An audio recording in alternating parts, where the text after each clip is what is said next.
you very much. Okay, so good afternoon, ladies and gentlemen. Now we'd like to start the seminar on knowledge diplomacy and international relations and higher education. We have the honor of the attendance of Professor Jen Knight of University of Toronto in Tokyo. Yeah. And first of all, I would like to ask Professor Akiyoshi Yonezawa of Tohoku University to give us opening remarks and introduction. Thank you very much.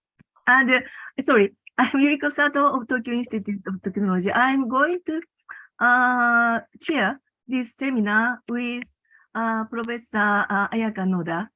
Yeah, thank you very much. Okay, thank you very much, Sato Sensei, and thank you for the Professor Sugimura and the colleagues of the Sophia University. So this is a kind of hosted by the researchers, basically the individual researchers, Professor Sugimura and also myself. But as Sato Sensei already mentioned, that the Professor Jen Knight is now staying in Tokyo, mainly for contributing as an international advisor of the Sophia University. So utilizing this occasion that we'd like to have some open seminar for having the kind of the dialogue with Professor Jen Knight, and we are pleased that some of you are not only coming from our time zone, I mean the Asia Pacific, but also from UK or I'm not sure about North America, but this is really fascinating to have lots of people from here. And maybe everybody knows the Professor Jen Knight as a kind of the definition of the internationalization of higher education is even now it's kind of the origin of the most commonly shared definition of the internationalization of higher education. At the same time, we can also say that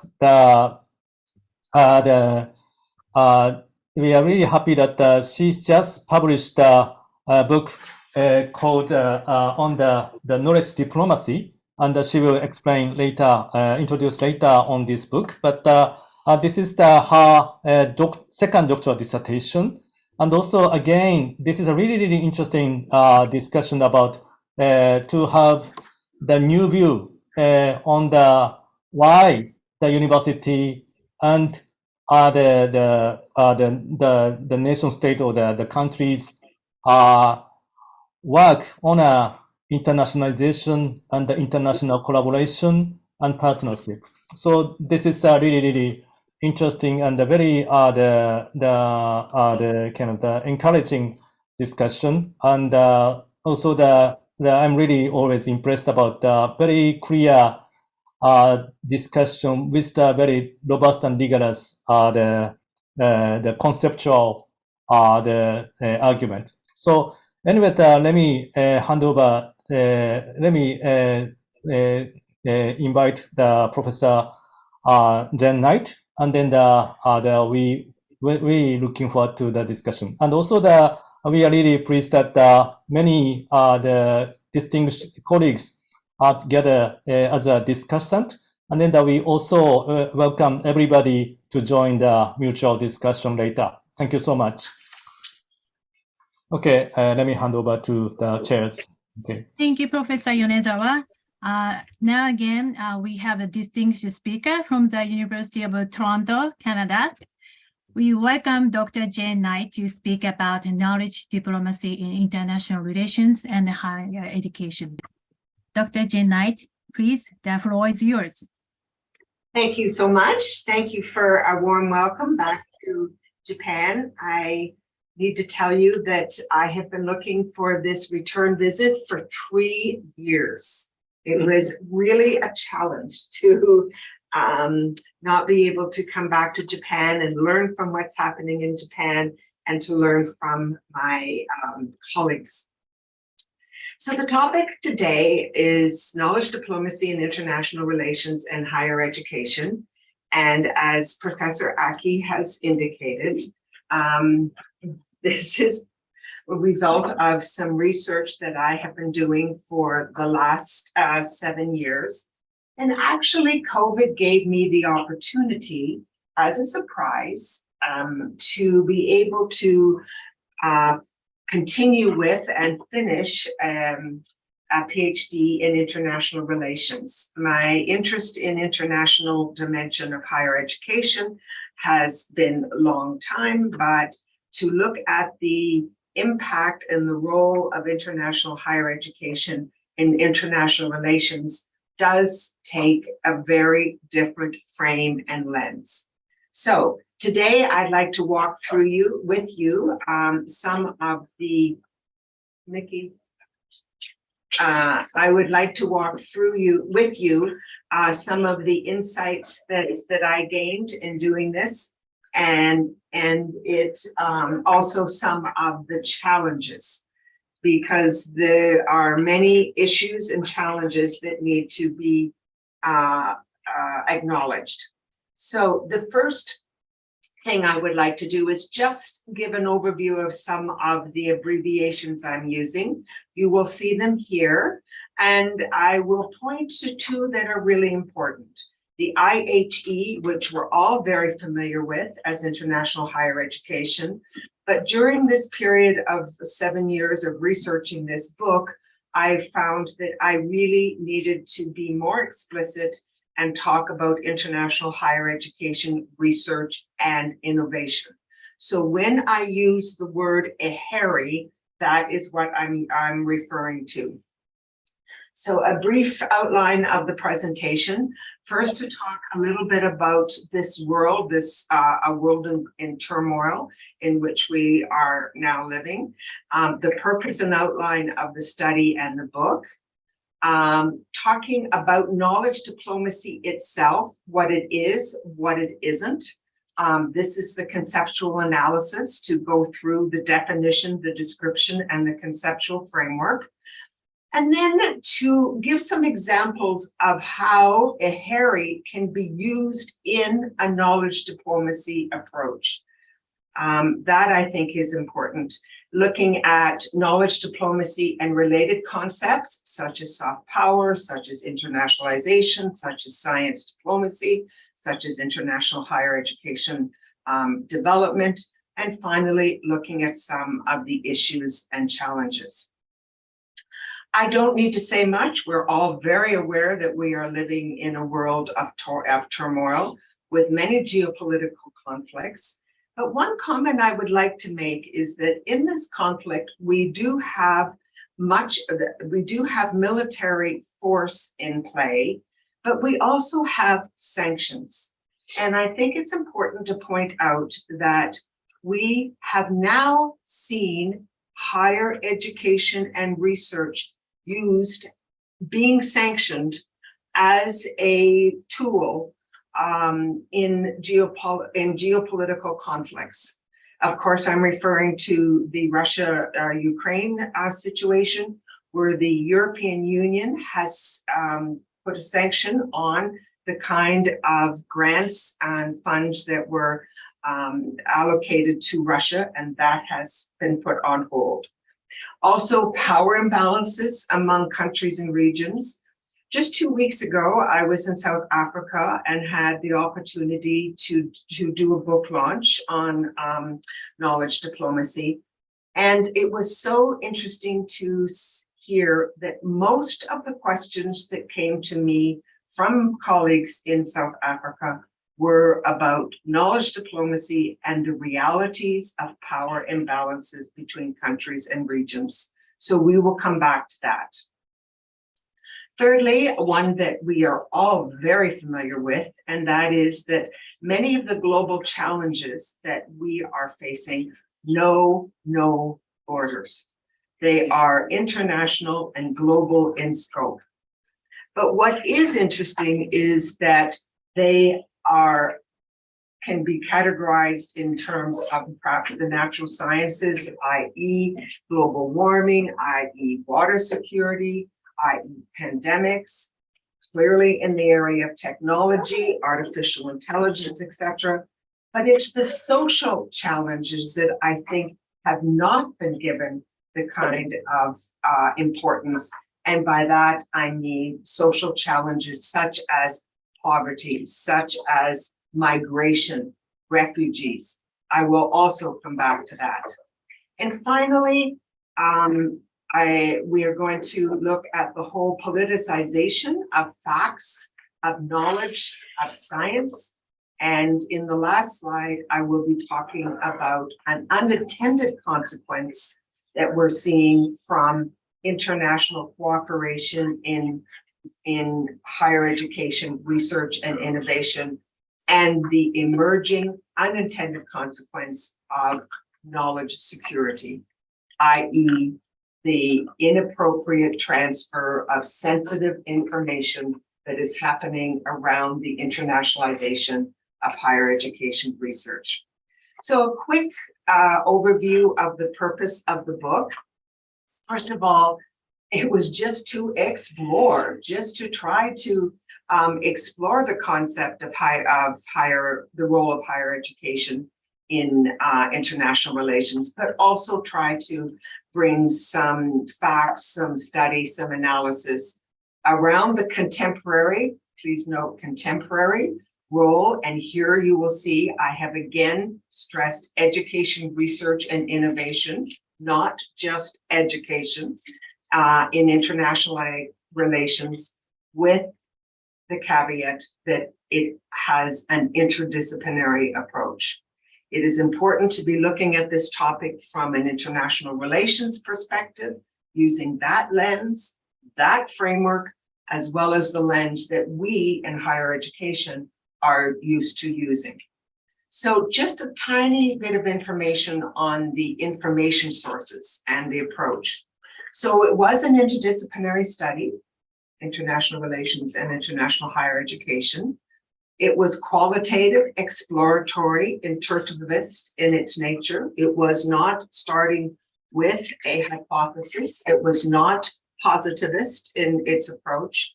And the importance was around using conceptual tools and analysis. What were the information sources? The information sources were the research and perspective of scholars from both fields, from diplomacy and from international higher education. But I made a real important point of making sure that I used the research and the scholarship from every region of the world. I did not want a Western bias. I did not want to say that this was being driven by a Western or perhaps developed country perspective. Secondly, I looked at 20 years of literature, and I looked at both academic and gray literature. And finally, I did 43 interviews in 20 countries. It will be interesting perhaps to share with you that a lot of my interviews were around forming the question, understanding the issue, not trying to answer the question always, but to know what were the key aspects from diplomats, from policymakers, from researchers, from academics, from governments, in terms of the contemporary role of international higher education, research, and innovation in international relations. So let me just take a minute to highlight some key discussion points. First of all, there were a multitude of terms used to label the role, 14 of them. 14 of them across the IR literature and the international higher education literature. They were from anywhere from education diplomacy, soft power, internationalization, citizen diplomacy, science diplomacy. There were 14, and that resulted in confusion. What I found was that both higher education scholars and IR scholars used and referred to very traditional higher education activities. I mean student mobility. I mean academic mobility. I'm suggesting research, bilateral institutional agreements. And it was at that point that I made a very clear decision that I was expanding international higher education to international higher education research and innovation. And when I refer to international into AHERI, I look at education as the transfer of knowledge. I look at research as the production of knowledge. And I look at innovation as the use and application of knowledge. That is a hint towards why I have used the term knowledge diplomacy. So I do think that I found a lot of terminology travel across the two disciplines, and certainly a lot of chaos. And one of the most important areas was confusion around using AHERI as a soft power instrument versus a diplomatic instrument. And I will come back to that. The role of state versus non-state actors was contested and an important finding. And probably most important was the need to develop rigorous definitions, descriptions, and conceptual frameworks for knowledge diplomacy in order to differentiate it from the other 13 terms and this mass confusion that exists. So let me share with you a working definition of knowledge diplomacy. It is the process of building and strengthening relations between and among countries through international higher education, research, and innovation. I'm going to unpack that. But what I want to highlight is, please note how different that is from the working definition of internationalization. So please note that in this definition, there are no rationales for why it's being done. There are no outcomes. There are no actors. There are no values, modes, strategies, which distinguishes it from a description. And if I make a sidebar comment, I think in internationalization, we have not given enough attention to doing a conceptual analysis and distinguishing a definition from a description. Because a definition has to apply to many different countries, cultures, situations, where a description can be much more aware and focus on the context of whatever that country or issue is. Notice that I have suggested that knowledge diplomacy is a process. It's a series of activities. It's not a policy. And that I have intentionally not used knowledge in the definition, but I've already explained to you why where knowledge comes in terms of education being transfer, research being production, and innovation being use. And finally, this is not neutral. This definition is not neutral because I have deliberately used the word building and strengthening. But it is not normative in that this is what should be done or this is what ought to be done.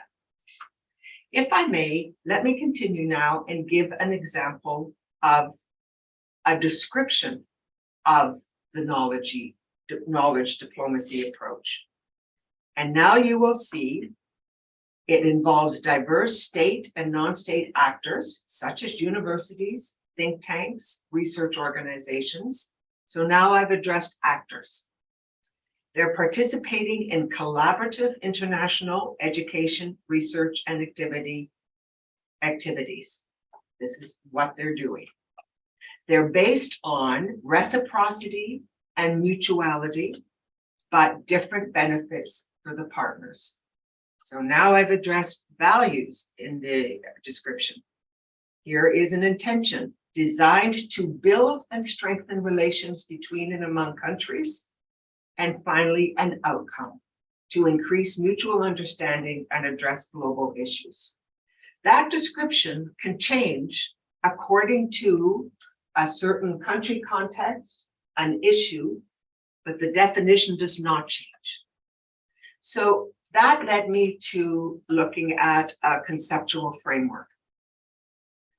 And now you have seen that I have used a definition, a description, and a conceptual framework, which have been the conceptual tools for analysis. And I think that is what gives it some rigor. Here are what I'm calling the 5 key elements of a conceptual framework: rationales, actors, values, principles, modes or approaches, activities, and instruments. You will see that my choice of words covers both IR's vocabulary as well as higher education vocabulary. So why do we need a conceptual framework? Why do we need, if we have a definition and we have a description, why do we need a conceptual framework? This is to, and I'm quoting, this is to clarify and provide organizational logic to key elements of a concept. And because I saw 14 different terms being used, I saw such confusion, I really felt that if knowledge diplomacy was going to be useful to us in higher education, we had to be clear about what it meant. It can't be a catch-all phrase for anything that is international research, education, or innovation. And then finally, it was to provide a common framework or frame of reference so it can be compared with other types of diplomacy or soft power. So the next slide is a shortened version of the conceptual framework. I don't want to spend too much time on this, but draw your attention to the fact that there are 5 columns. The first one speaks to rationales, the intentions, the motivations. The second one speaks to actors. Please note that it's not just universities, that there are both state and non-state actors.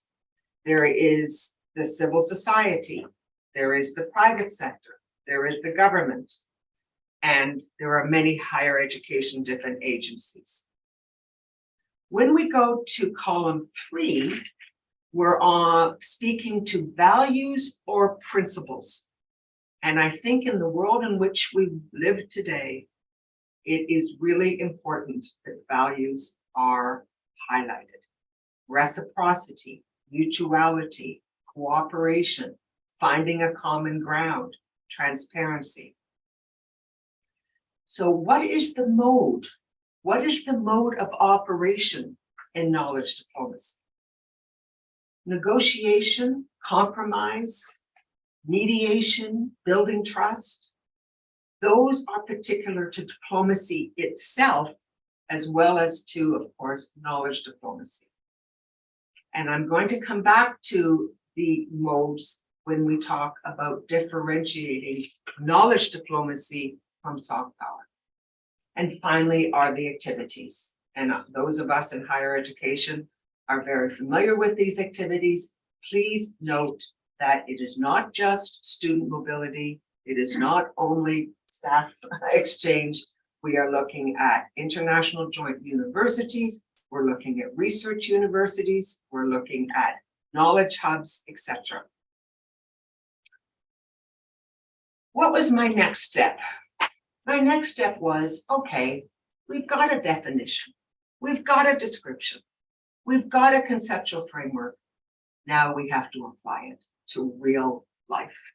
how can we use this conceptual framework and actually apply it to existing EHERI activities.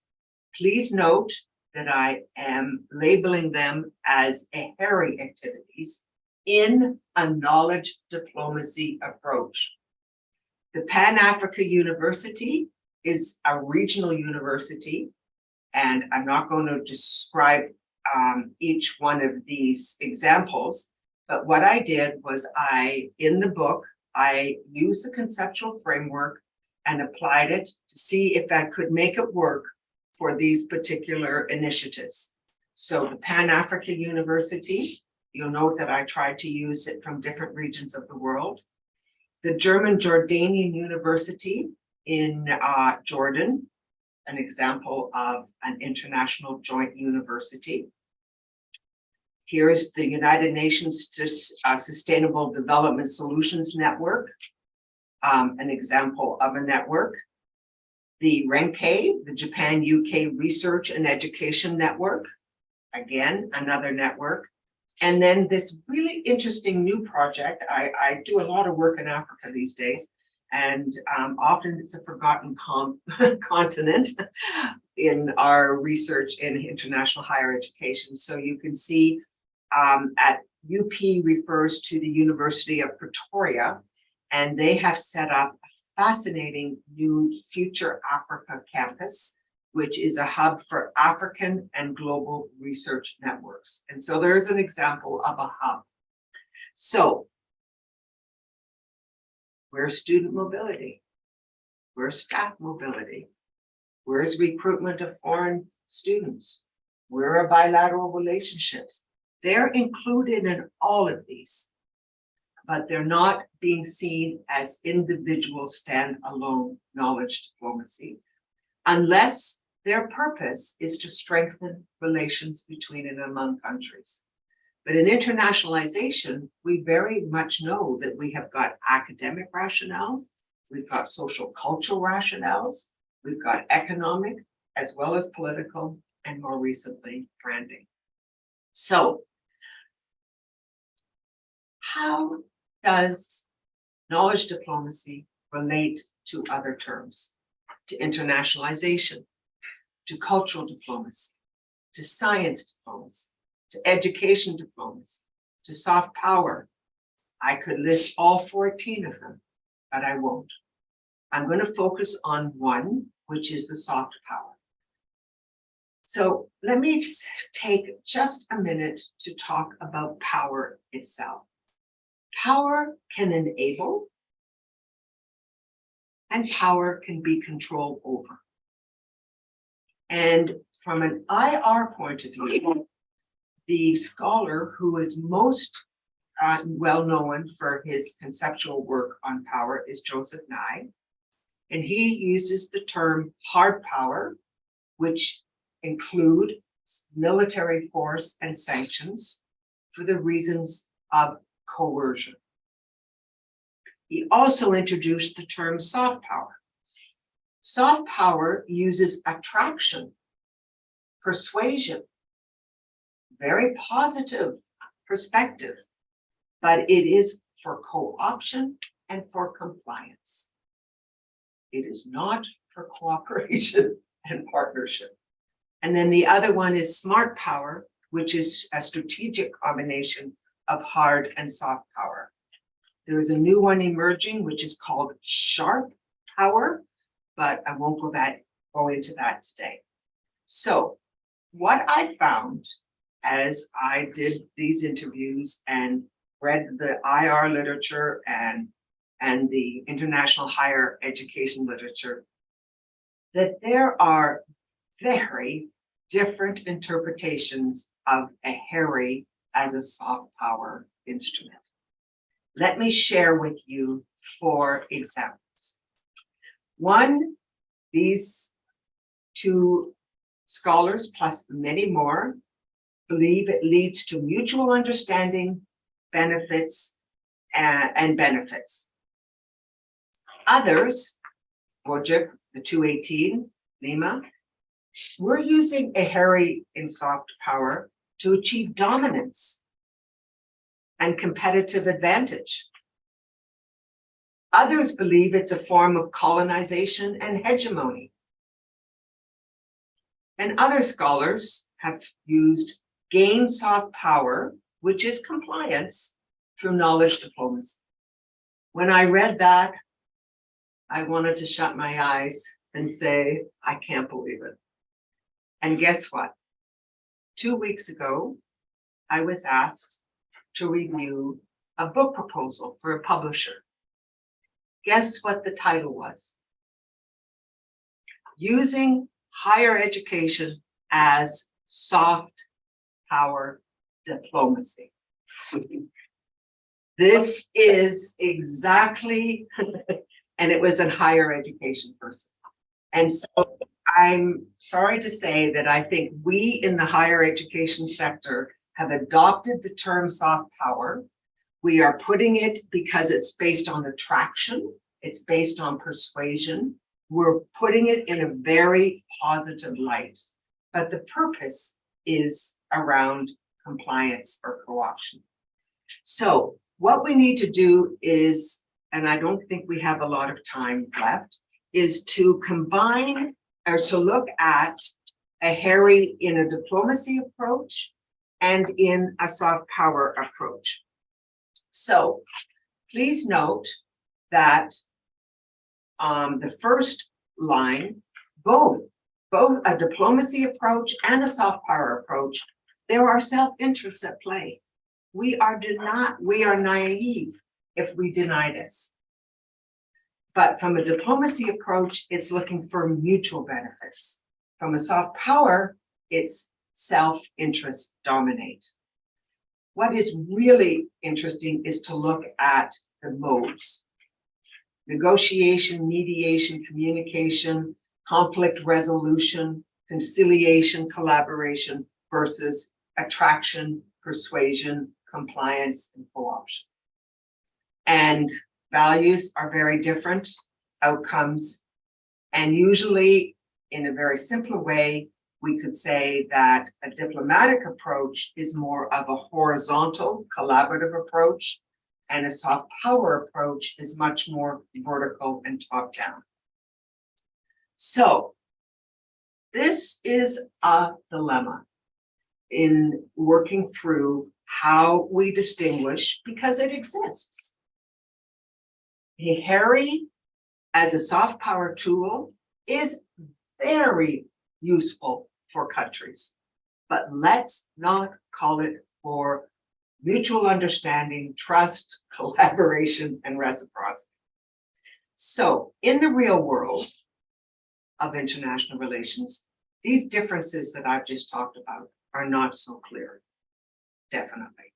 But in the conceptualization process, we have to be clear about how they are different. Here's a question that I'm asking myself, and I'd ask you to think about it as well.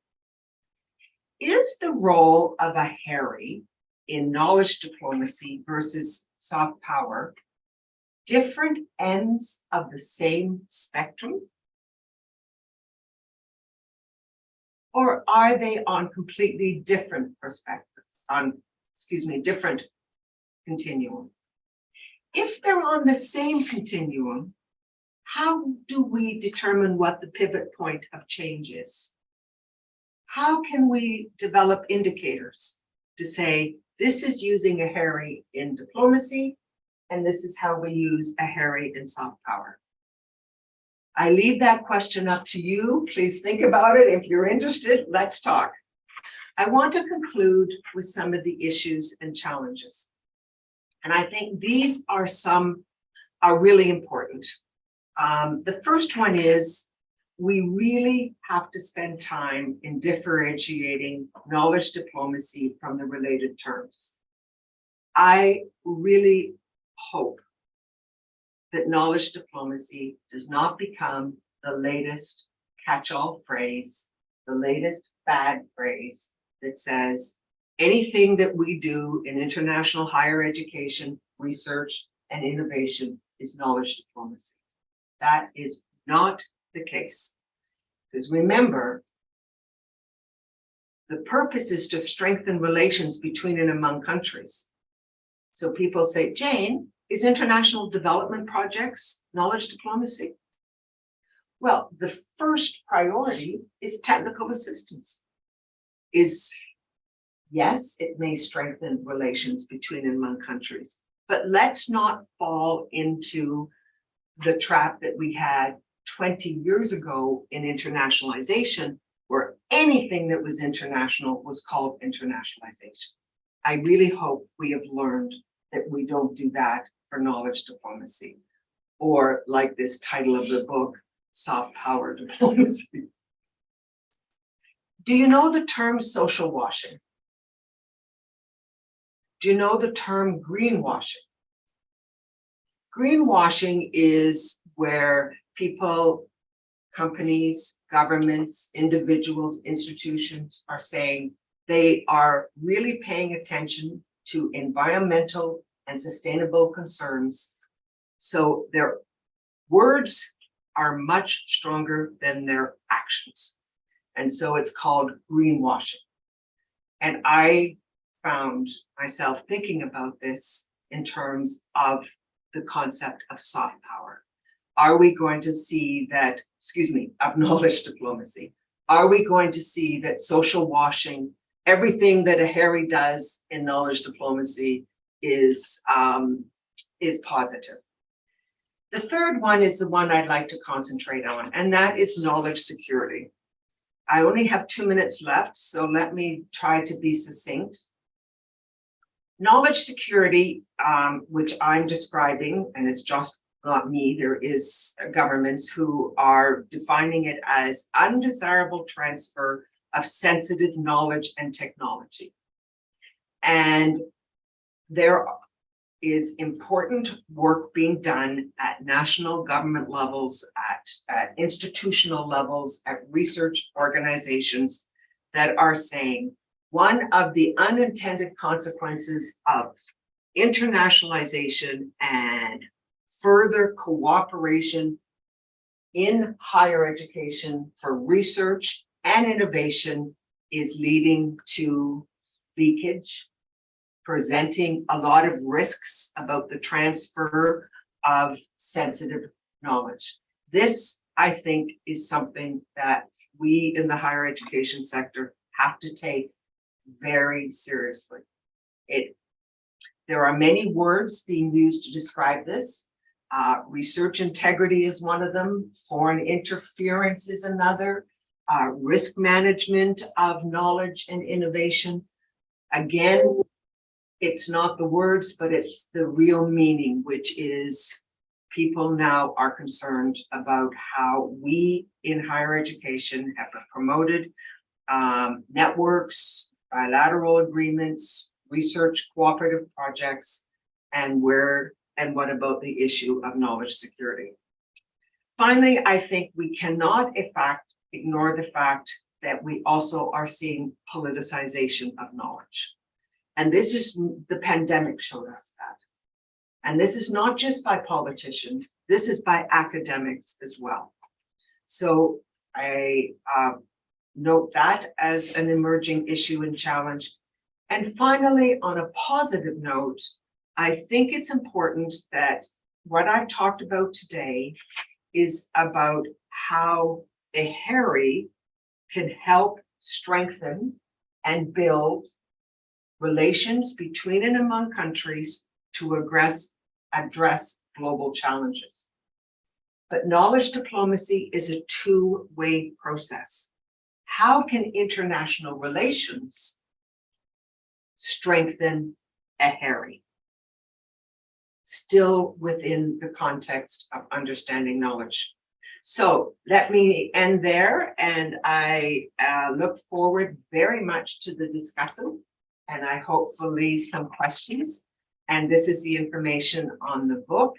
I have found that most universities now have e-copies. When I was in spending time in South Africa in January, I was amazed how many universities in South Africa had e-copies in their libraries. So if you're interested, that may be a way you can get it. So thank you very much for the opportunity to talk about it. I look forward so much to the comments and questions. Thank you. Thank you very much, Professor Jen Knight, for your very, exciting and well-organized presentation. Yeah, as somebody wrote in the chat, it was very clear conceptualization of the notion of knowledge diplomacy and international higher education research and innovation and international relations. So, yeah. Now, we would like to start the discussion session for 1 hour. And we have 5 discussants. And each discussant will talk in 7 to 10 minutes. And after that, we'll have the open discussion with all the participants in this Zoom room. So about 10 or 15 minutes. So now I would like to invite the first discussant, Professor Anatoly Oleksienko of the Education University of Hong Kong. Anatoly, would you please start your presentation? Thank you very much, Professor Knight and colleagues in Tokyo and elsewhere. It's a great pleasure to be part of this discussion. I was really happy to see this book coming out, and I think it's very timely and a very important book. I will definitely recommend this book to my students and colleagues in the courses on internationalization, as well as in my own research on geopolitics in knowledge production. I'm currently involved in a very complicated setting, doing my research on Ukraine and changes taking place in Central Eastern Europe. So knowledge diplomacy offers a new perspective in this regard.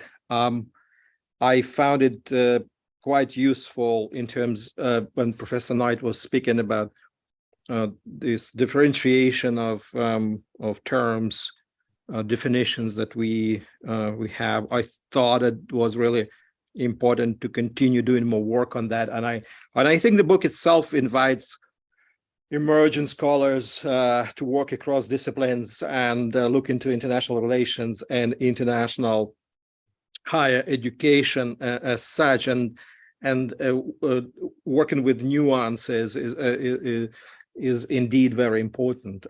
So for those who I'm thinking about my own PhD students, and I'm thinking, what if I invite them to continue employing this framework and thinking through the nuances, to what extent should I really try to avoid the difficult words? Because in diplomacy, I guess we still try to build more of those mutual, friendly, helpful, collegial relations. If I'm right, sometimes I ask if that is true, given that international relations tell us a different story about what is diplomacy. And when I think about those difficult words, painful words, and the most increasingly for me, the difficult word is genocidal policies conducted by the Russian armed forces in Ukraine. And within that context, because it makes the context in which my colleagues in Ukraine live, and my school friend just recently died, being killed by the Russian armed forces. My hometown of Irpin went through this genocidal process, and I don't even know how many other people we've lost. We sometimes don't know even how many of those people were lost in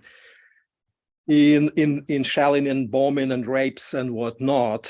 And at that time, the academics in Ukraine trying just to develop some sense in terms of how they relate to the events, how they relate to the losses, how they relate to the future of relations with the colleagues in Russia. Sometimes they find it very difficult to call those colleagues as colleagues anymore.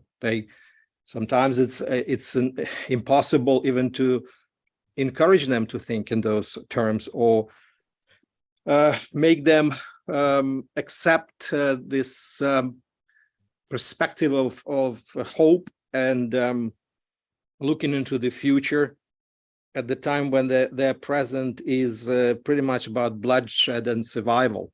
And they know that the genocidal is very real for them, because for many of colleagues with who I work on the periphery of knowledge making revolving around genocide, because the center of knowledge making about genocide is in Ukraine, not in United States, not in Canada, not even in Europe, which is closer to Ukraine. So the center of knowledge making about genocide is there. And I'm kind of looking at this from periphery and pretending to claim that my position or status being educated in the so-called center of knowledge making, this kind of Western knowledge making with some powerful voices like Noam Chomsky and Joan Mearsheimer, who are very confident about denying Ukrainian agency and telling what Ukrainians should do. And from periphery of knowledge making about genocide, they have this kind of white man power to declare what exactly Ukrainians should be doing there in defending their lives in Ukraine. So it's very difficult at this point in time. It's one of the difficult words that I'm trying to understand myself in terms of how I work with this difficult word. And when I go through the knowledge, when I say diplomacy, we have two words, right? So knowledge, diplomacy. When I think about knowledge as such, in diplomacy or for diplomacy, I'm kind of trying to find some kind of balance here, or trying to reconcile some of these emotions and abilities to rationalize and remain what we say objective, right? Because we in science, we should be objective. So in a way, how I work with this type of knowledge to create a knowledge diplomacy. So that's my kind of concern at the moment. But thank you so much for listening to my my reflection. Thank you. Thank you very much, Professor Oleksienko, for your insightful comments. Now I'd like to invite the next discussants, Professor Miki Sugimura from Sophia University. Professor Sugimura, please take your floor. Thank you. Thank you very much, Noda-sensei. Thank you very much, Sato-sensei. First of all, on behalf of Sophia University, thank you very much, audience. We're very honored to welcome the Gen Knight finally again after 3 years absence. And we are very, very happy to welcome all of you here. Today, again, I also have a very honored to have this wonderful opportunity to make some comments on her latest book, which is also very, very inspired. Actually, I want to point two comments in her great works. The first one is appreciation. As we already enjoyed her wonderful presentation of the book launch, we are very, very happy to learn that another milestone, the starting point of the milestone of the significance of highlighting meaning of knowledge diplomacy for collaboration and cooperation. Of course, there are a lot of the dimension of internationalization of higher education, and especially international higher education should take an important role to create a new society, new community for the future generation, not only future generation, but current generation, but a lot of the competition and also conflict, even among the higher education sector, the institution. But now we again to emphasize how important of our collaboration and cooperation in the higher education sector. Maybe some of you have already noticed it. At the very beginning of her book, you get a wonderful one phrase, how important here the higher education sector people work together for the cooperation, peace, and also the development of society. For the first page of her book, so I was very, very moved by her words. The appreciation of the significance of highlighting the meaning of knowledge diplomacy through her latest work. Another point is, I want to raise one question to Jay, because you raised a very big concept of the knowledge diplomacy this time. And of course, you can try to explain very, very carefully how this is differentiate from the soft power or another more of the conflict or competitions concept. Point is the knowledge. Now, Professor Nagori, I'm also interested in the wonderful first speech, because you also mentioned the knowledge in diplomacy. You mentioned it. I'm also interested in that point, because the concept of knowledge should be also very important when we think about the diplomacy function. Who can define the knowledge? What we can use, for what we can use the knowledge? Today, Jane already explained, there are several actors who can use or who can pursue the real meaning of the knowledge diplomacy. And she also mentioned it, not nation state, but also some non-nation state actors like NGO or some think tank or the academic institute like this. But anyway, when we use the knowledge, we can define this knowledge meaning and how we can use it, or for what we can use the knowledge. This is a very, very important thing, because when I overlook on the tradition of the some higher education policy of some countries, of course I must notice it. The knowledge diplomacy is not linked to the policy, but more the tradition and more flexible one. But the reality seems to be still connected with some policy-based approach. For example, one of the case studies of my study is Malaysia. Malaysia has strengthened the higher education policy for internationalization of the countries. Very beginning of the Malaysian country, when they are independent from British colony, they focus on, or still focusing on, the Malayization, which means to encourage the national integrity or people's integration and economic development through the human resource development. This is a very, very typical kind of the nation state framework. And but at the same time, Malaysian government seems to be use this kind of the knowledge or soft power. Knowledge diplomacy is totally different from soft power, but still try to insist on the usage of the soft power. Of course, we must differentiate the soft power and knowledge diplomacy. But if you relax some of the language issues, it seems a little difficult for us to differentiate between the soft power and the knowledge diplomacy, because the Englishization is inevitable factors for ordinary people, ordinary society or people's community can catch up with the mini trend in the internationalization era. But at the same time, government also seeks for this Englishization, and who can use this English as a medium of instruction of the schools, or medium of instruction for the national integration, or medium of instruction for the people to engage in the international society, which is totally different, or the collaboration or something. The Englishization should be one of the very important points for us to think about the differences in soft power and the knowledge diplomacy, I think.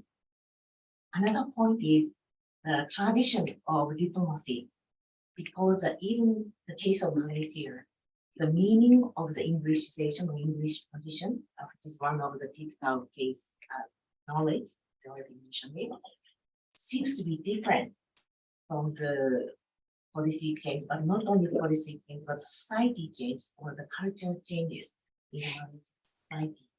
So James latest book raised another new important point, how we can focus on the knowledge or people's mind aware or values like that. This is totally different aspect of the policy-based approach, but at the same time, we still consider those social cultural issues or historical perspective when we think about the knowledge diplomacy. Because even the knowledge diplomacy is a very flexible conceptual framework, but in the future, this knowledge diplomacy format might be changed in the context of each community or each society or each world. So I want to emphasize that point is the significance of knowledge diplomacy, but at the same time, want to raise the point is how we can define the knowledge, how we can use the knowledge, for what we can use the knowledge, and also it might be changed the meaning of the knowledge diplomacy in the tradition of the historical or social cultural context like this. That is my reflection of it. Thank you, Jane, for your wonderful work. Thank you. Thank you, Jefferson. Thank you, thank you, Sugimura Sensei, for your excellent remarks. Now we'd like to ask Chris Hammond, Professor Chris Hammond of the University of Tokyo, to share your comments. Okay, many thanks to the organizers, Professor Yonezawa and Professor Sugimura, for inviting me to participate in this symposium. It was very interesting to read and think about Professor Knight's newest contribution to the field of higher education studies and her important attempt to bridge the discipline with international relations. This was something I attempted to do in my doctoral studies when I explored higher education regional cooperation in East Asia by investigating the Campus Asia program and the A3 Foresight programs. During this research, I also drew on Professor Knight's framework for higher education regionalization to gain a better understanding of the various actors and mechanisms shaping regional cooperation between China, Japan, and South Korea. Throughout my development as a higher education researcher, I've benefited greatly from Professor Knight's definitions of key concepts to our field of study, most notably the widely used definition of internationalization of higher education. According to political scientist John Gehring, concepts are the linguistic containers by which we make sense of the world. We are integral to every argument in the social sciences, for they address the most basic question of social science research. What are we talking about? Gehring posits that it has become a standard complaint that the terminology of social science lacks the clarity and constancy of natural science lexicons. This is indeed the case in the field of higher education studies, with ambiguous terms such as globalization, excellence, impact, quality, inclusion, and many more populating our literature and serving as umbrella terms that are interpreted in various ways by various actors. To paraphrase Gehring, empirical concepts in the social sciences should ideally achieve a number of aims. Concepts should achieve resonance with established usage of terminology, clarity in scope, and consistency in application. Establishing a concept requires we strive to distill an aspect of complex reality into its coherent essence, while differentiating it from neighboring concepts. It should offer empirical or theoretical utility and offer possibilities for operationalization. Basically, a concept should be useful and it should be measurable. Professor Knight's recent endeavor of defining and delineating the concept of knowledge diplomacy and its relevance for international higher education is timely, given our growing global awareness of the cross-border nature of so many of our social and environmental challenges. It's also incredibly helpful as an analytical tool, satisfying all of Gehring's criteria for empirical concept formation and enabling for investigations of the ideas shaping government and university policies and programs for international higher education activities. The challenge remains, however, of highlighting truly useful conceptual definitions of ideas from among the range of extant definitions, both within and across academic disciplines. To quote Gehring again, concepts are variously employed in different fields and subfields, within different intellectual traditions, and among different writers, and sometimes, most alarmingly, within a single work. Older concepts are redefined, leaving etymological trails that confuse the unwitting reader. New words are created to refer to things that were perhaps poorly articulated through existing concepts, creating a highly complex lexical terrain, given that old concepts continue to circulate. Words with similar meanings crowd around each other, vying for attention and stealing each other's attributes. Thus, we play musical chairs with words, end quote. These challenges are present with the concept of knowledge diplomacy. According to Sachi Edwards and Yuto Kitamura, the concept of knowledge diplomacy has been discussed since the 1980s, mainly by specialists in international political science and international relations. However, most of these discussions have focused primarily on international negotiations and competition related to intellectual property rights. It's only recently that knowledge diplomacy has come to be examined in a manner reflecting the broad sense of the word knowledge, making the concept one that can be understood as an alternative to the power paradigm. Edwards and Kitamura posit that approaching international higher education from a knowledge diplomacy framework that necessitates that we recognize and work to prevent or rectify power imbalances that exist in the knowledge economy generally and international higher education partnerships specifically. They support Professor Knight's argument when they state, when higher education and knowledge production are seen through the lens of soft power, imbalances in outcomes and benefits, favoring more powerful regions, countries, institutions, and/or people result. To start from the framework of knowledge diplomacy can help shed light on potential imbalances and prepare us to develop truly collaborative initiatives, policies, and research projects where benefits and solutions are shared fairly among all participants, especially those most in need, end quote. I'd like to shift gears now to introduce another concept that may have applicability to the discussion of knowledge diplomacy and serve as another possible bridge between the fields of higher education studies and international relations. It's a concept developed by IR scholar Peter M. Haas. Haas coins the term epistemic community, which he defines as a network of professionals with recognized expertise and competence in a particular domain and an authoritative claim to policy-relevant knowledge within that domain or issue area. Furthermore, members will have shared sets of normative, principled, and causal beliefs, as well as a common policy project, which guides their professional practice and has the potential to influence policy and politics. I feel this concept connects to knowledge diplomacy in important ways.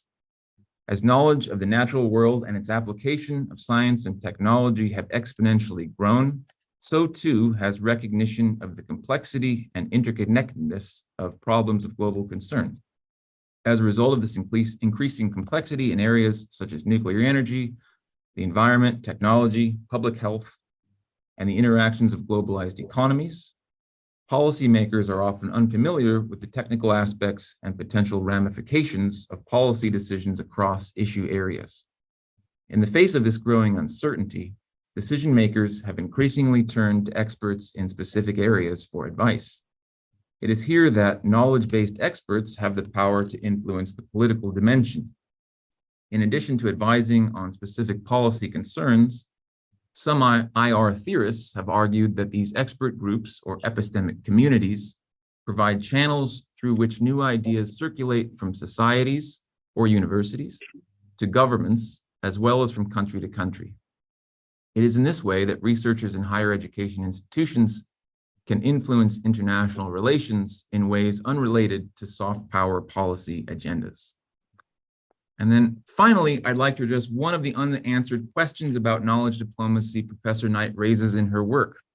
Namely, will politicians appreciate knowledge diplomacy as an international relations instrument that can advance the interests of some nations without limiting the prospects of others? Foreign policy makers steeped in the IR tradition of realism may be skeptical of the policies or possibilities for knowledge diplomacy, as they would view international relations as inherently conflictual and international politics as a competitive struggle for power and survival of the state. However, those embracing the liberal tradition will see value in this approach, given the more positive view of human nature, belief in progress, and benefits of collaborative and cooperative social action. Ultimately, and finally, I think the danger of the co-optation and repurposing of this term is very real. As such, we should embrace our role as public intellectuals to advocate for the empirically robust and coherent usage of the knowledge diplomacy concept in both academic scholarship and public policy.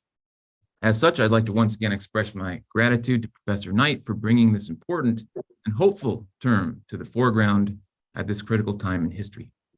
Thank you.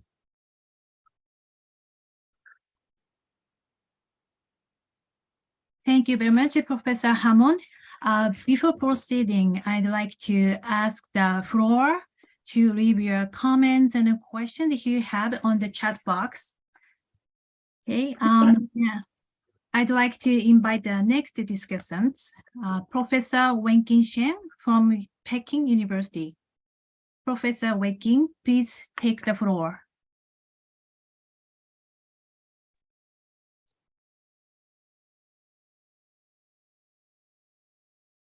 Okay, can you hear me now? Yes, we can hear you. Okay. I want to thank Professor Aki for invitation to participate in this very meaningful discussion. First of all, I want to congratulate Professor Knight for publishing this new book. I think this book is very great importance for the study on the future study of internalization of higher education. What impressed me the most was Professor Knight's distinction between soft power approach and the knowledge diplomacy approach. And I think the distinction between these two approaches is very insightful. In the process of establishing diplomatic relations between China and the West, the exchange of knowledge or science does play a very important role. For example, China and the United States officially established diplomatic relationship in 1979.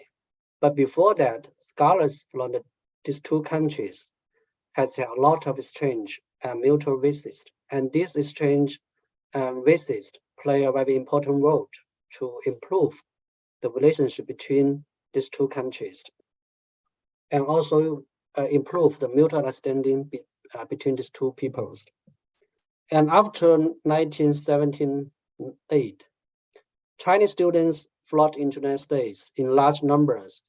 By the 1990s, China has become the #1 source country of international students in the United States. A large number of Chinese students study in the United States and stay in the United States to work or return to China, which has become an important link between China and the United States. I think in this sense, knowledge or research do have a function similar to diplomacy. That is, they promote understanding and collaboration between two peoples. But in recent years, the relationship between China and the United States become, I think, very bad. And the academic exchange and scientific research collaboration between the two countries have also been greatly affected. Since 2020, I lead a research team to interview more than 200 Chinese college graduates and analyze their decision-making to study abroad. And our research found that United States remains the most popular study destination for students.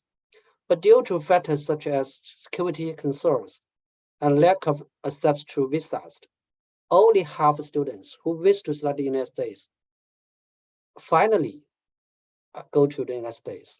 So many students will choose to stay in China or go to European countries or go to UK. So I think, so I want to ask the Professor Knight is, in this case, in what rate can knowledge diplomacy play a role in improving Sino-US relationship? And also how this changing destination will in fact impact the relationship between US and China. And just now, Professor Knight reminded higher education researchers to pay more attention to the research of international relationship. I think this suggestion is very valuable. One point I want to add is what we can also pay more attention to historical research. We can see that in historical research, historians have done a lot of research on the relation between academic exchange and diplomacy. For example, Thomas Adam, he wrote a paper titled Diplomacy on Campus, the Political Dimension of Academic Exchange in the North Atlantic. And also, I think we all know that there's a book written by Beatty about the Fulbright program and American public diplomacy. And also a Chinese scholar, her name is Bu Liping. She published, I think it's quite influential paper in 1999. It's called Educational Exchange and Cultural Diplomacy in the Cold War. So I think in historical research, scholars often use the concept of scientific diplomacy or cultural diplomacy. So a cultural remain to me is that I think is worth a discussion is what's the relationship between the concepts of knowledge diplomacy and scientific diplomacy and cultural diplomacy. That's my question. Thank you very much. I will end here. Thank you. Thank you very much, Professor Shen, for your precious comments. Now we'd like to invite the last but not least discussant, Professor Kyung Byung from Korea University. Professor Byung, would you please share your comments? Okay, thank you, Professor Sato. Thank you also, Aki, my old friend, for inviting me to join these valuable meetings. It was very interesting, and I learned a lot from Jane's presentation. I also congratulate Jane for publishing your another very meaningful and valuable book. I think it contributes to the, accumulation of knowledge to benefit many people and society in the world. Actually, it was very interesting to create a new conceptual framework called knowledge diplomacy as a concept. In contrast to soft power, you put considerable time to differentiate between your new terminology, knowledge diplomacy, from soft power, the existing terminology. I actually sincerely pay tribute to Jane's effort to create new term like knowledge diplomacy, so that international exchange and cooperation activity can be aimed at creating public interest that benefit the international community, rather than simply pursuing the sole interest of individual countries. To me, such efforts are considered very timely at a time when there are increasingly complex issues and problems that the international community must jointly respond to create public interest, such as climate crisis. But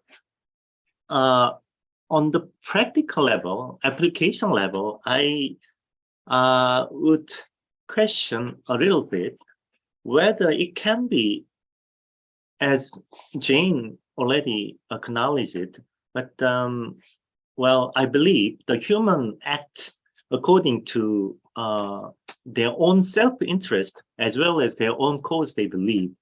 Therefore, in most complex social phenomena, such as international exchange and cooperation, I think both motives of individuals are often related. Therefore, in her paper, which he sent us in advance, Jane herself acknowledged it in pages 16 to 17. However, it is important to be aware that knowledge diplomacy can easily become a buzzword to camouflage national and regional ambitions to promote self-interest at the expense of natural interest and benefit, mutual interest and benefit. So while the two concepts can be classified at the theoretical and ideal level, there is question of whether it is appropriate or possible to classify actual activities or programs into this conceptual framework that actually occurs at the practical level. This is because most international cooperation activities, especially large-scale projects funded by the government or even university, usually have both purposes of pursuing mutual benefits and strengthening national competitiveness. In relation, recently, one of my master students conducted the research with my supervision entitled, Why Do Korean Students Go to Malaysian University to Study Abroad? What factors affect it? Analyzing the reasons why Korean students are studying in Malaysia shows that patterns of exchange and cooperation between countries are becoming more and more diverse and complicated. It can be seen that the reason why Korean students are studying in Malaysia is not because they want to get a degree from Malaysian university, but because they want to get a degree from Australian university that has an articulation agreement with Malaysian university concerned.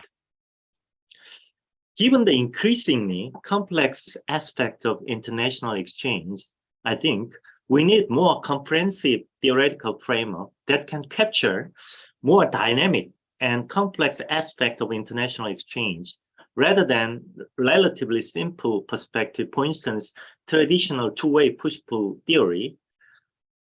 In the study I mentioned just before, we found three-way dynamics of push-pull factors amongst Australian university, Korean universities, and university in Malaysia as well.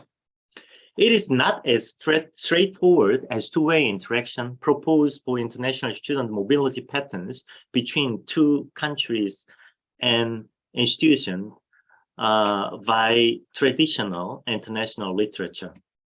In this sense, Jane's effort, I think, is very meaningful and timely in that it aims to develop new aspects of international collaboration, which extant concepts like soft power cannot effectively capture.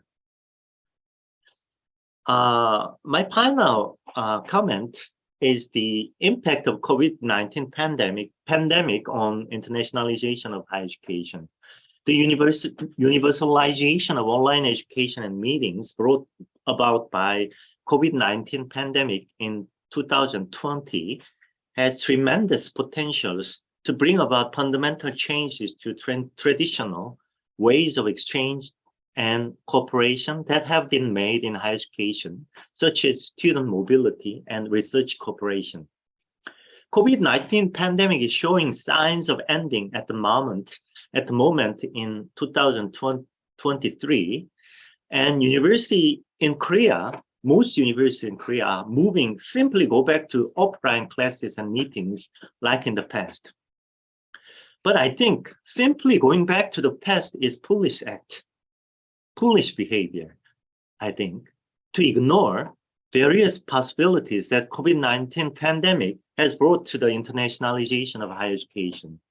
With the development of information and communication technology and edtech technologies before and after COVID-19 pandemic, the possibility of international exchange and cooperation in different countries without actually involving physical movement in the field of higher education has been increasing. Jane, how do you think the activities of international higher education exchange and cooperation will change in the post-COVID era? How does this affect your knowledge diplomacy you proposed in your presentation? Thank you.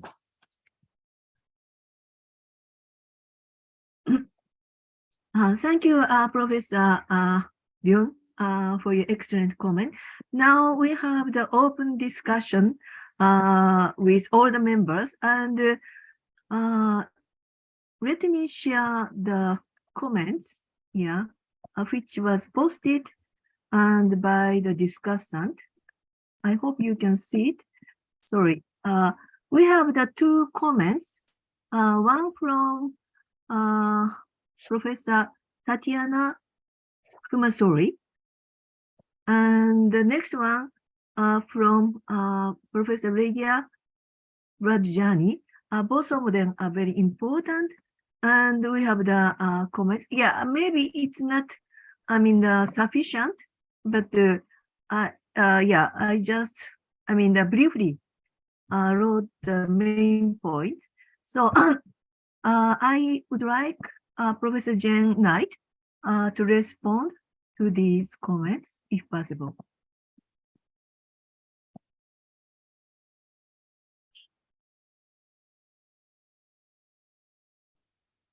Okay. Okay. Thank you very much. First of all, let me thank the 5 discussants.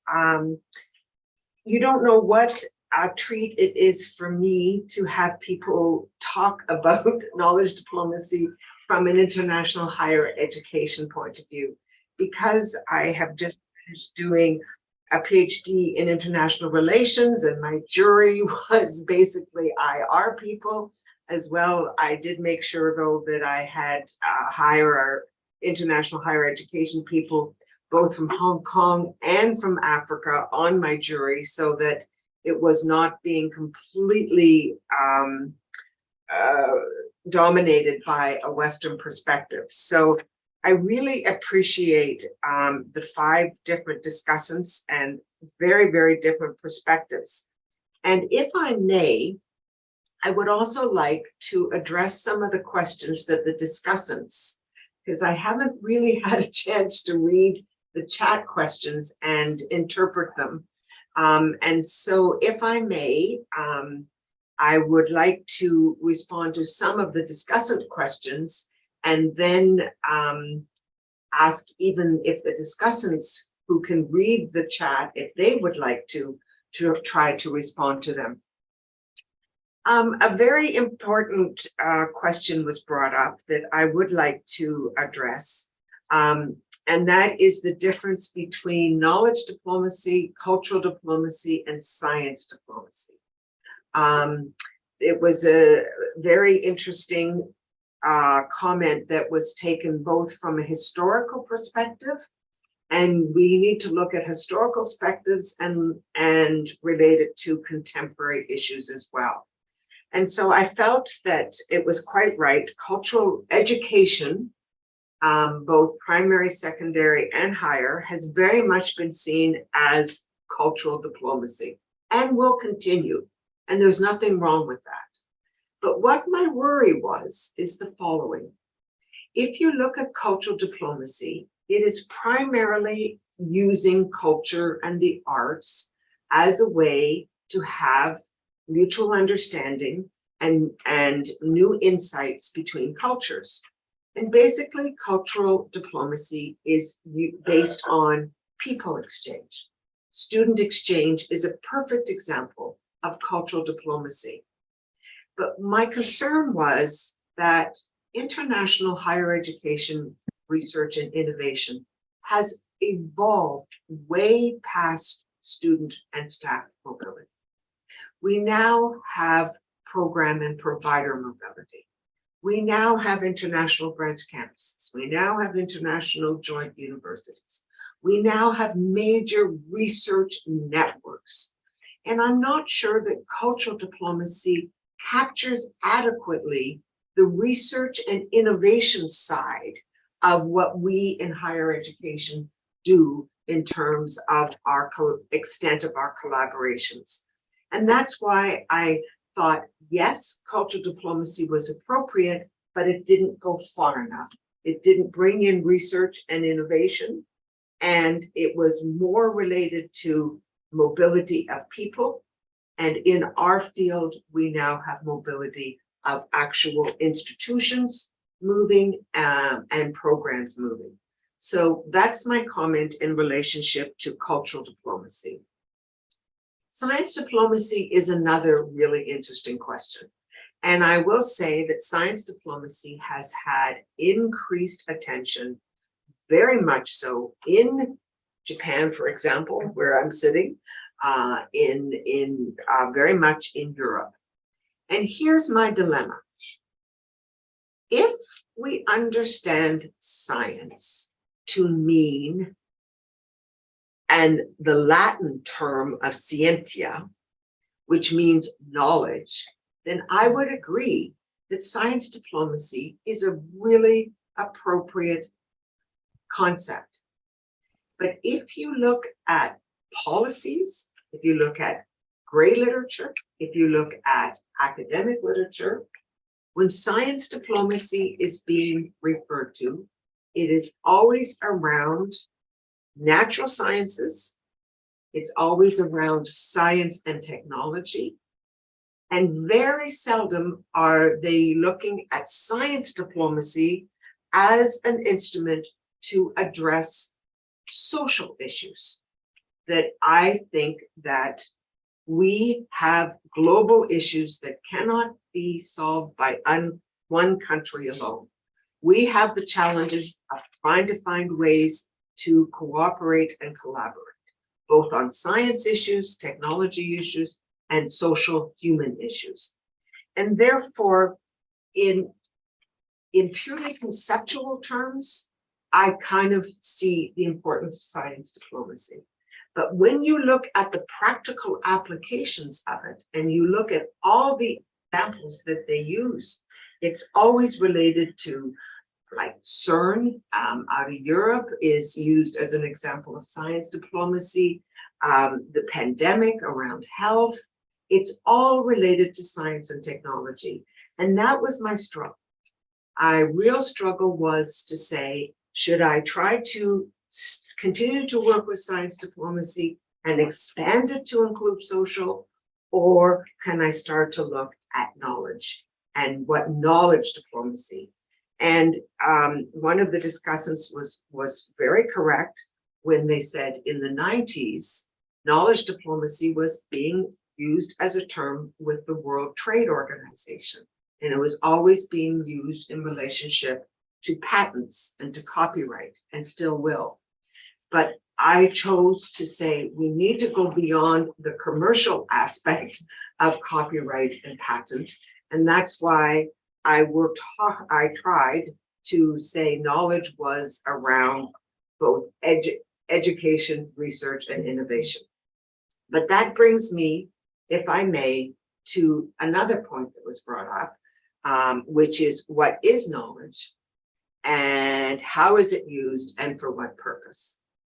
And I did a fair amount of research on knowledge as a concept itself. And there are many, many different types of knowledge. There's indigenous knowledge, there is implicit knowledge, there's explicit knowledge, tacit knowledge, fact, information. There are so many different kinds of knowledges. And so I felt that it wasn't helpful to focus on just one type of knowledge. And that's why I talked about knowledge in the broader sense of EHERI.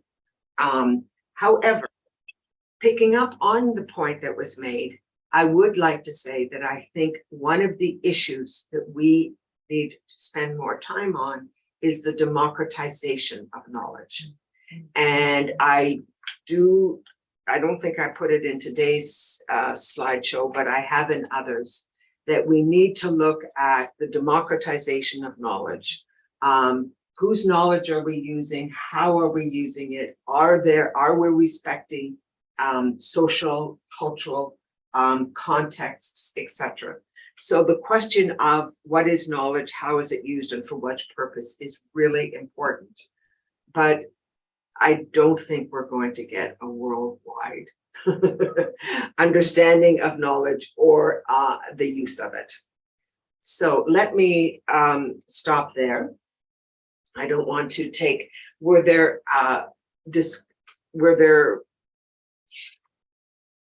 the other thing that I would like to say is that we in higher education, I think, need to be careful that internationalization of higher education is the same as knowledge diplomacy. The actors may be the same, the activities may be the same, but the purpose could be different and the outcomes could be different. That is why I put in the definition to strengthen and build relations between and among countries to be able to address the global challenges that we are facing that no country can address. So let me stop there so I'm not monopolizing the conversation. Are there other questions that I should deal with?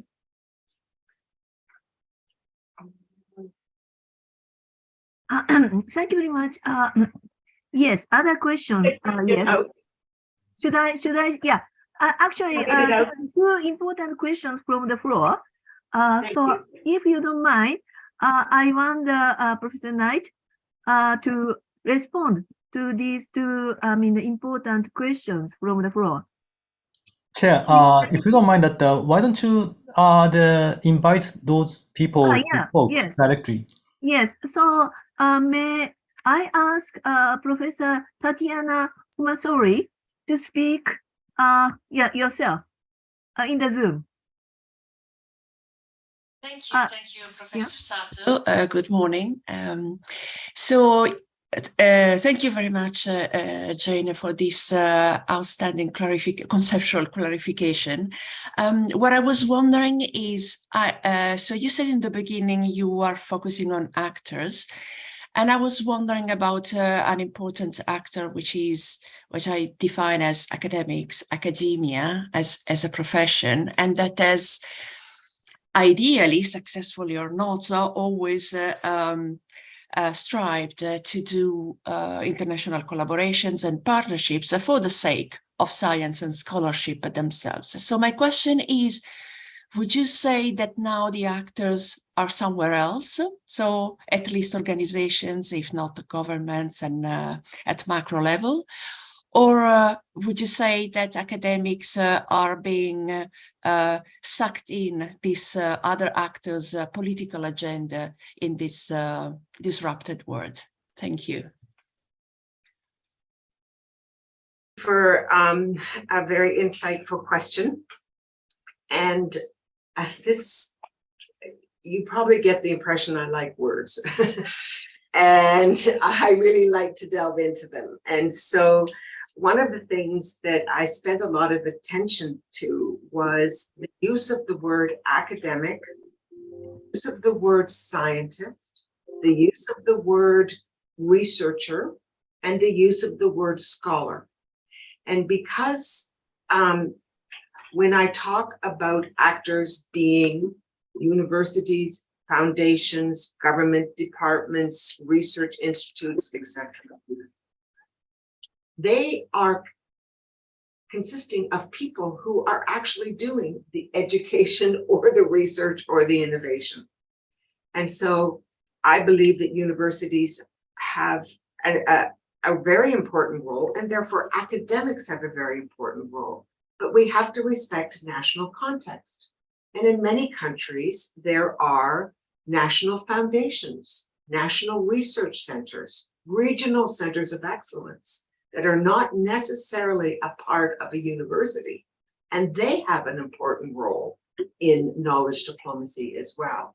So that's why I think it's important to, yes, acknowledge the importance of academics that are being housed in universities. But I also think it's important to look at the scientists, look at researchers, look at investigators, look at scholars, and not limit the fact that it's only academics in universities that are working on knowledge diplomacy. Does that make any sense?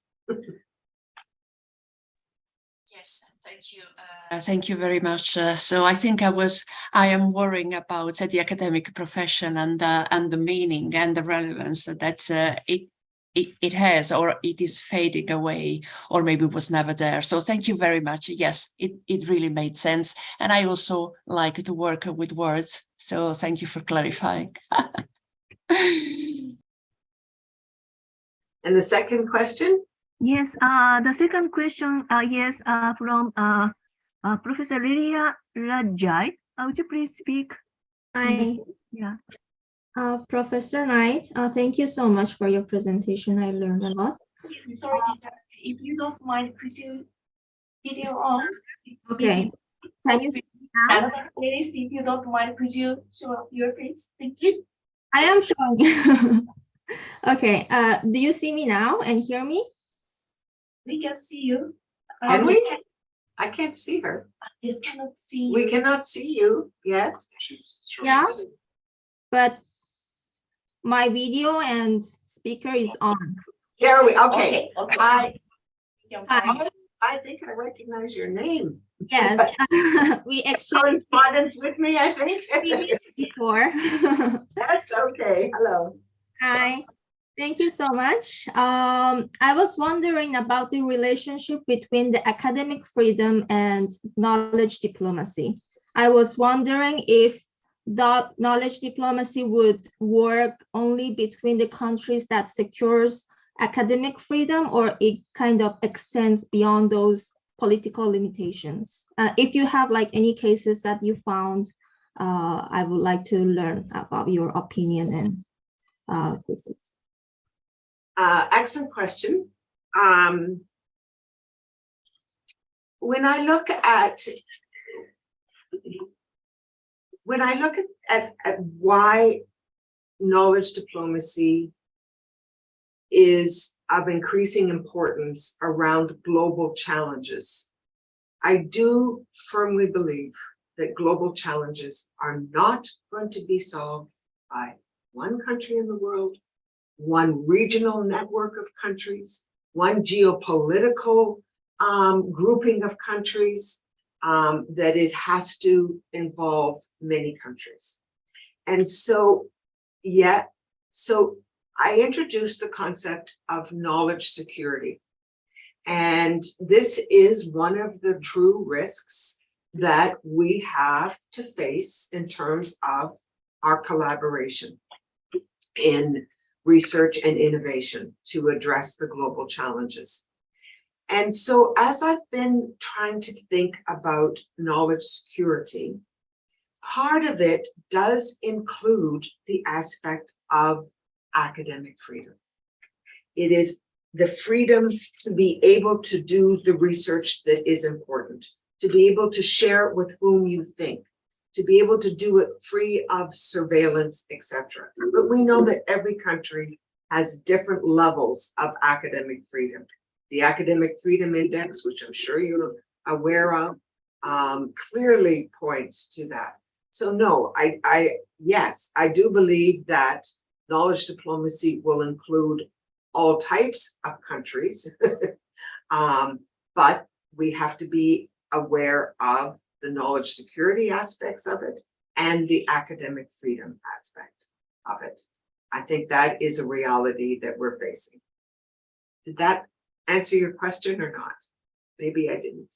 No, yes, because I'm also interested in the bilateral universities, and now I see a lot of bilateral universities are established in different part of the countries, with some established in maybe less in the countries with less academic freedom indexed.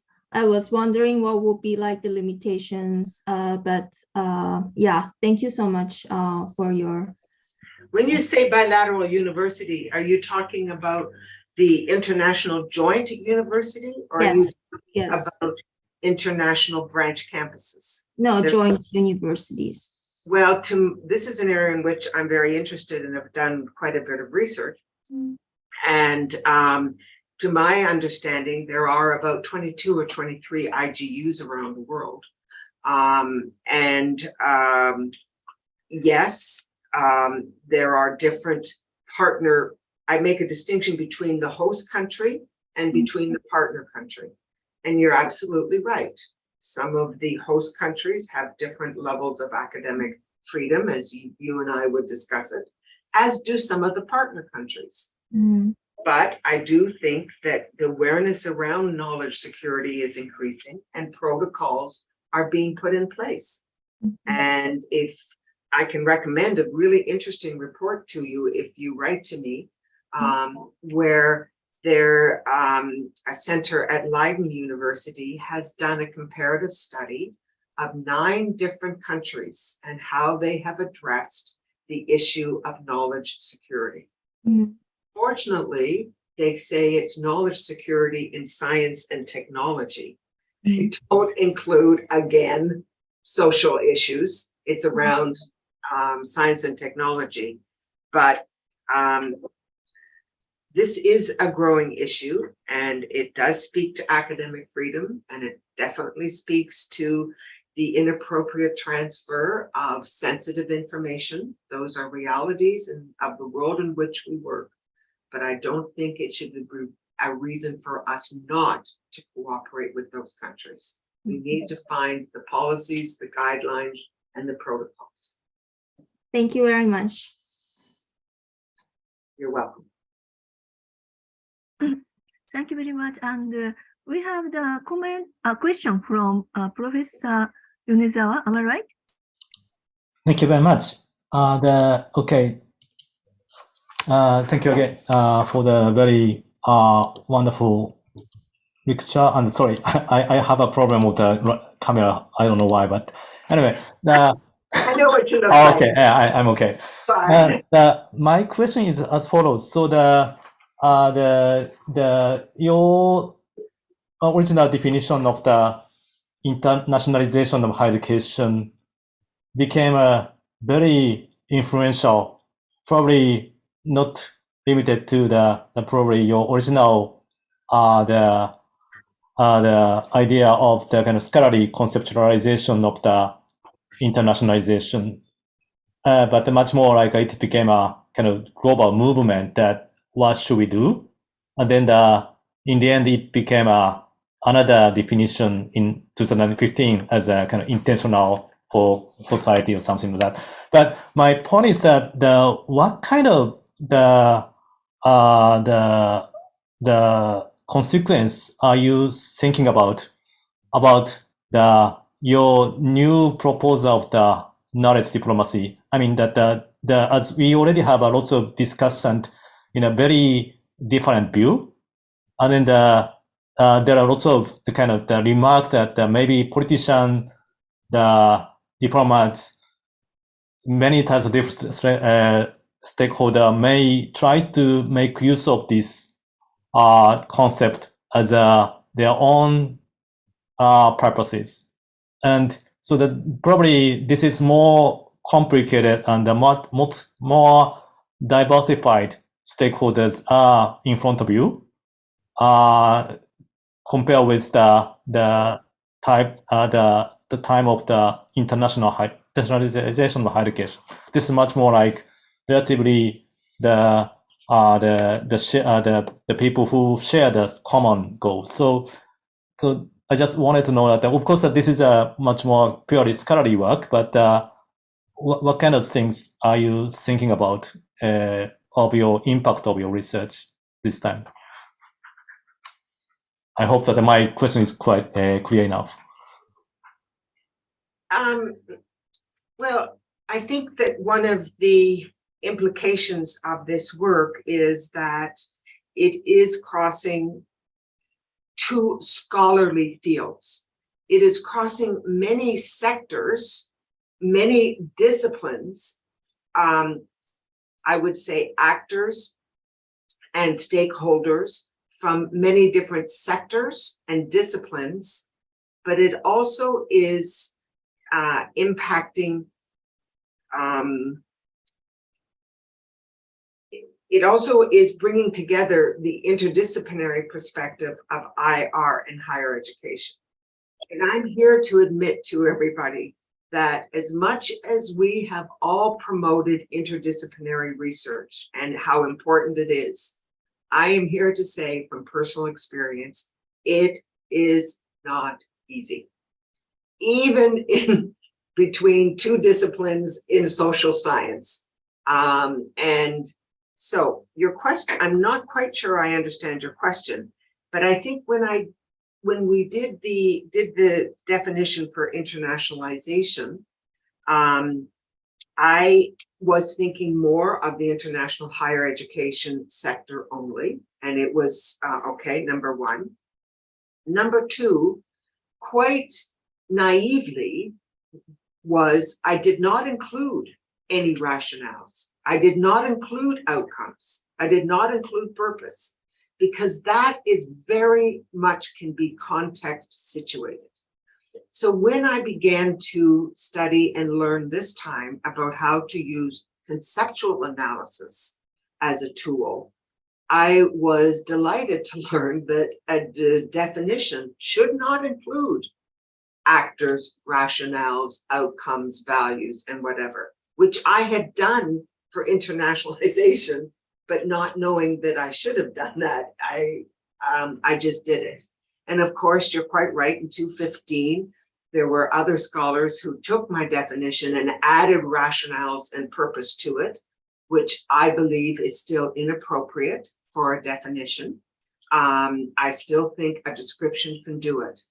But even though, Aki, when we talked about internationalization at the beginning, it primarily was around academic purposes, social cultural. It soon became a tool for commercialization, for revenue generation, for political power, soft power, for it soon was used by, your point, politicians or academics or other stakeholders. The same thing is going to happen with knowledge diplomacy.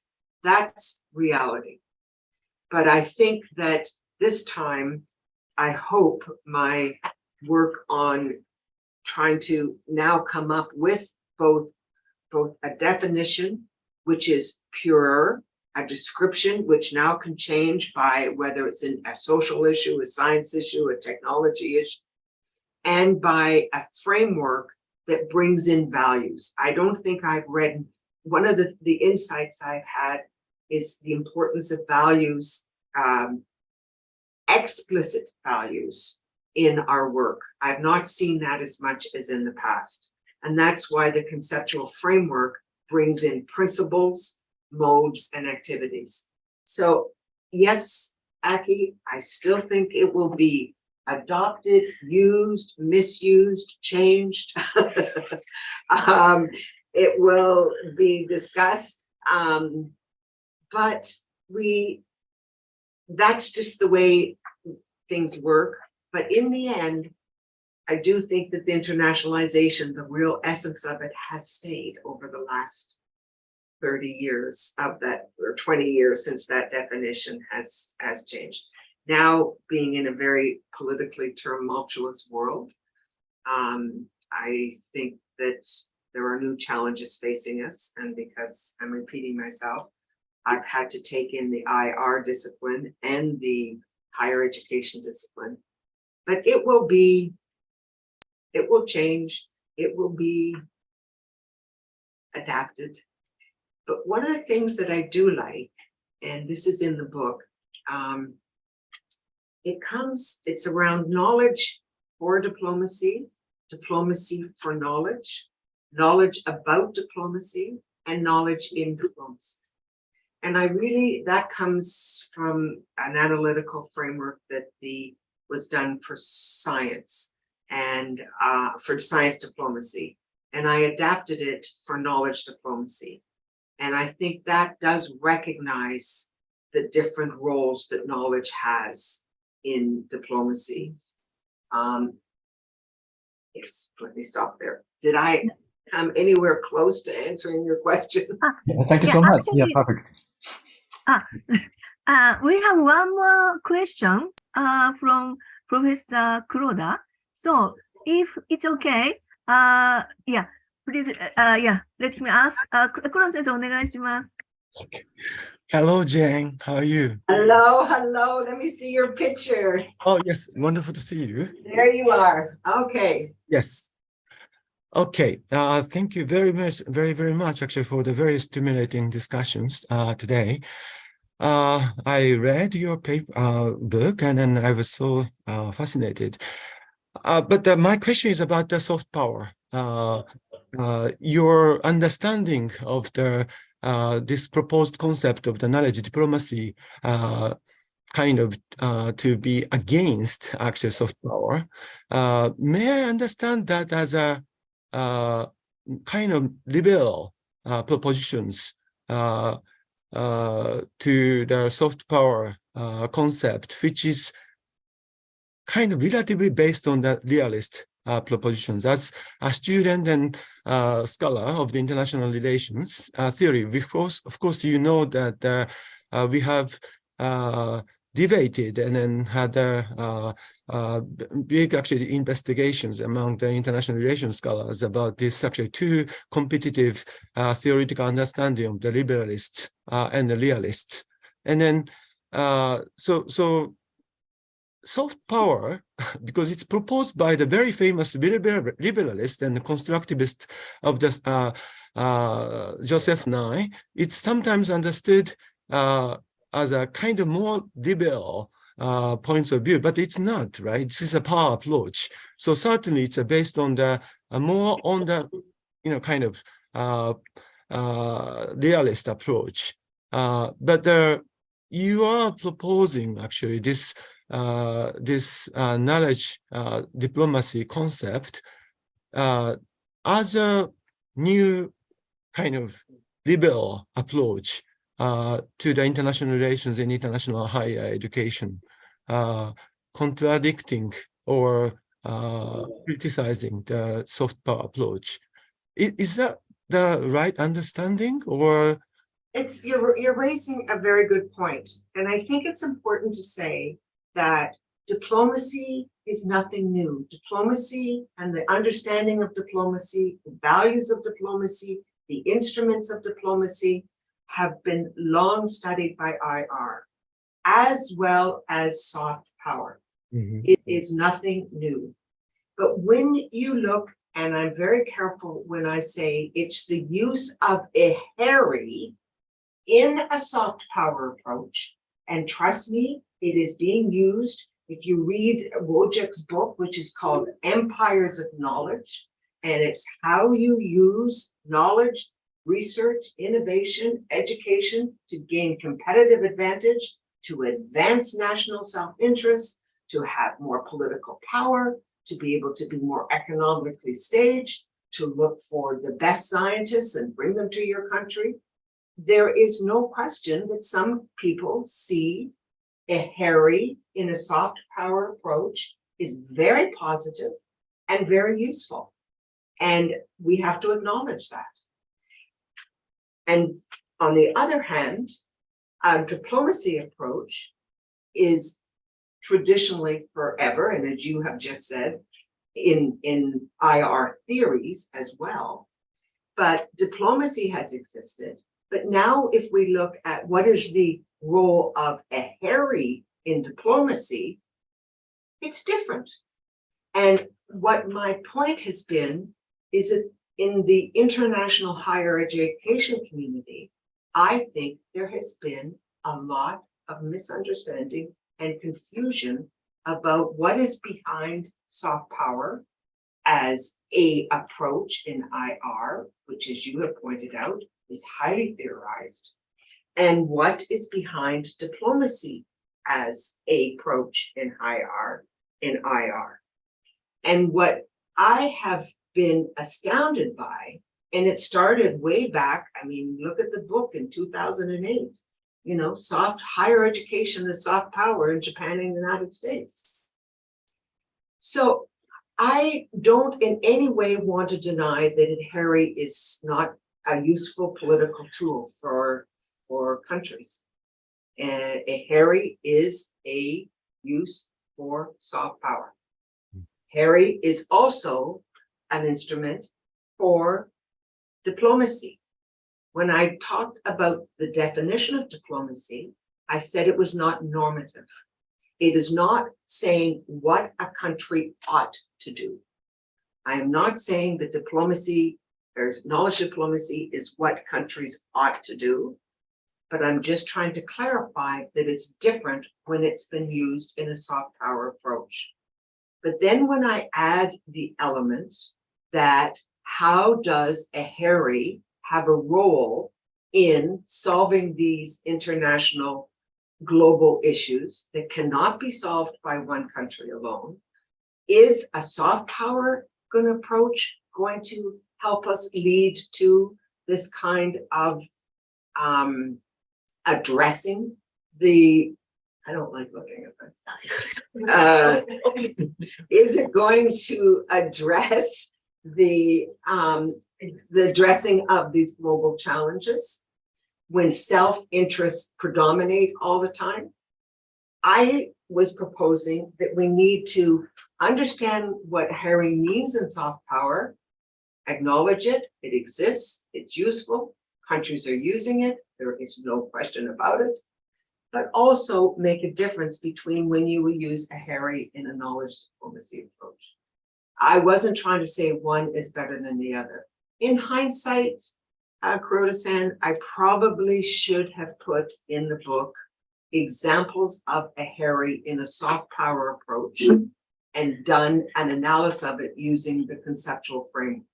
In the book, what I did was I used 5 what I thought was using a HARI in a knowledge diplomacy approach, but I didn't elaborate on how you can use a HARI in a soft power approach. And I probably should have to make it more clearly. But I do think that is one issue we in the higher education sector need to understand more clearly. When I use a HARI in a soft power approach and when and why we use it in a diplomatic approach, what are the benefits of using each? What are the benefits, the risks of using each? So I don't know if I addressed your question or not, but it's a topic near to my heart. So thank you very much for bringing it up. Thank you.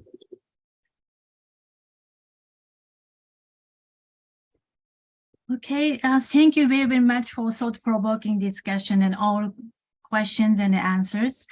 So now it's getting close to the end of the seminar. And lastly, we'd like to ask Sugimura Sensei to deliver concluding remarks. Yes. Over to you, please. Thank you very much again. Maybe I don't have to add any more because today we already joined and wonderful discussion leading by the Professor J. Nice, the wonderful presentation, and we really, really appreciate and grateful for our great work. This is another new journey for our higher education researchers, and we want to start to consider very carefully about knowledge concept, especially now he kindly explained about the HARI or how this differentiates from the normal soft power discussion. I think quite recently I have a great chance to involve in some UNESCO work, and now International Society has been discussing about the very important role of education, not only higher education, but also the education sector should be responsible for the international solidarity and cooperation for peace, human dignity, and human rights and for sustainability. I think the higher education sector should be taking a very important role to promote these new challenges. We are now facing very, very difficult situation, COVID or the Ukraine, but not only Ukraine, we have a lot of another conflict on very terrible situation in the world. Not only political one, the gender issues, sustainability issues, environmental issues, a lot of talking points to discuss. And the higher education sector must be taking trying to struggle with these kind of issues from the different or multi perspective or interdisciplinary perspective. That's we see the knowledge diplomacy approach should be very important for us to create the new knowledge platform in the world, I think, and I want to believe it at that point. So today, thank you very much again, the Professor J. Knight, to encourage all of us to pursue the new challenge, education research. And we would like to follow her, but we would like to work with her. And I think most of you want to see her directly. Today, we are very lucky. Only now in the Sophia University, we are just 3 persons here, just in front of her. So we are very, very wonderful privilege to talk to her directly. But everyone, thank you very much. And lastly but not least, today, the Professor Yonezawa from Tohoku University made this wonderful webinar planning for the first time, and he arranged every presenter, including the wonderful chairperson, Professor Sato from Tokyo Tech, and also Professor Ayaka Sensei from myriad. Thank you very much, everyone. Yonezawa Sensei, arigatou gozaimasu. Thank you very much for your wonderful arrangement, everything. And Thank you very much, Sugimura Sensei, and